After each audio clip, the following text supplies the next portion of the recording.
আসসালামু আলাইকুম। আমি সুলতানা আক্তার।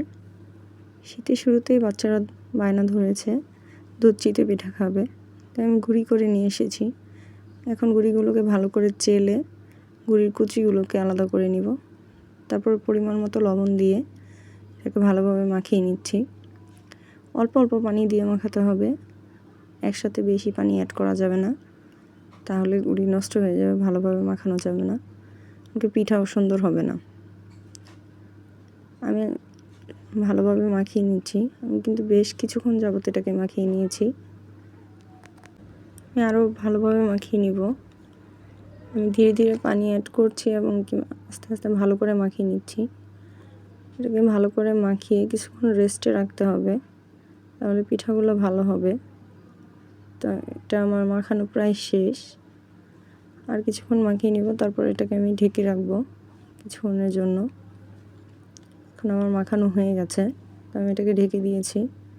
অন্যদিকে আমি শিরাটা তৈরি করে নিচ্ছি। এখানে দুধ ঢেলে দিয়েছি, তো দুধটাকে নেড়ে চেড়ে ভালো করে বলক উঠিয়ে নেব। ভালোভাবে বলক উঠিয়ে নিলে তারপরে আমি এখানে কিছু তেজপাতা, এলাচ ও দারচিনির খাল দিয়ে দিব। দিয়ে এটাকে ভালো করে নাড়াচাড়া করে নিব। এ পর্যায়ে আমি এখন চিনি অ্যাড করব। আপনাদের স্বাদ অনুযায়ী চিনি দিয়ে দিবেন। আমি 1 কাপ পরিমাণ দিয়েছি। আমি মিষ্টি এই পর্যায়ে কিছুটা কম রেখেছি, কারণ পরবর্তীতে যেহেতু এটা আমি চিনি দিয়ে তৈরি করছি, তাই এটার কালারটা সাদা হবে। তাই আমি এটার পরবর্তীতে ক্যারামেল দিয়ে কালারটা করে নিব। এখন যেটাকে মাখিয়ে ঢাকা দিয়ে রেখে দিয়েছিলাম, এখন ডোটাকে আবার ভালো করে মাখিয়ে নিব। ভালো করে মাখানোর পরে এটার মধ্যে আরও পানি মিক্স করতে হবে।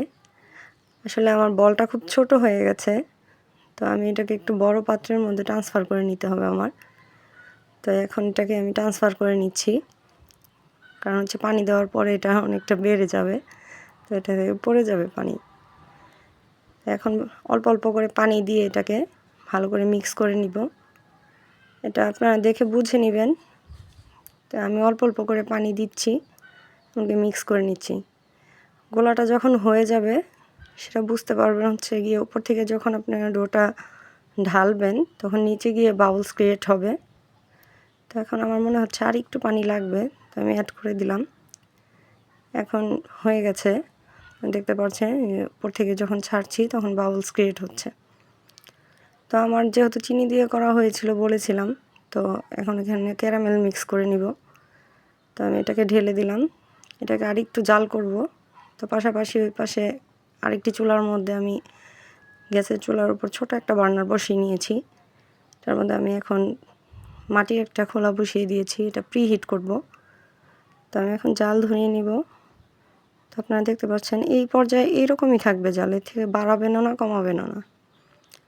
তো এখানে প্রায় আমার শিরাটা হয়ে গেছে। তো আমি এখন এটাকে চুলাটা অফ করে দিলাম। তো পাশে আমার এটা প্রি হিট করতে রেখে দিয়েছিলাম, এটা হয়ে গেছে। তো শুকনো একটা কাপড় দিয়ে এটাকে ভালো করে মুছে নিব। মুছে এখন এটাতে ডোটা দিয়ে দিব।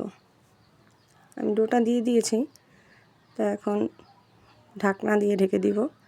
বেশি একটা সময় লাগে না, 2 থেকে 3 মিনিটের মধ্যে পিঠা হয়ে যায়।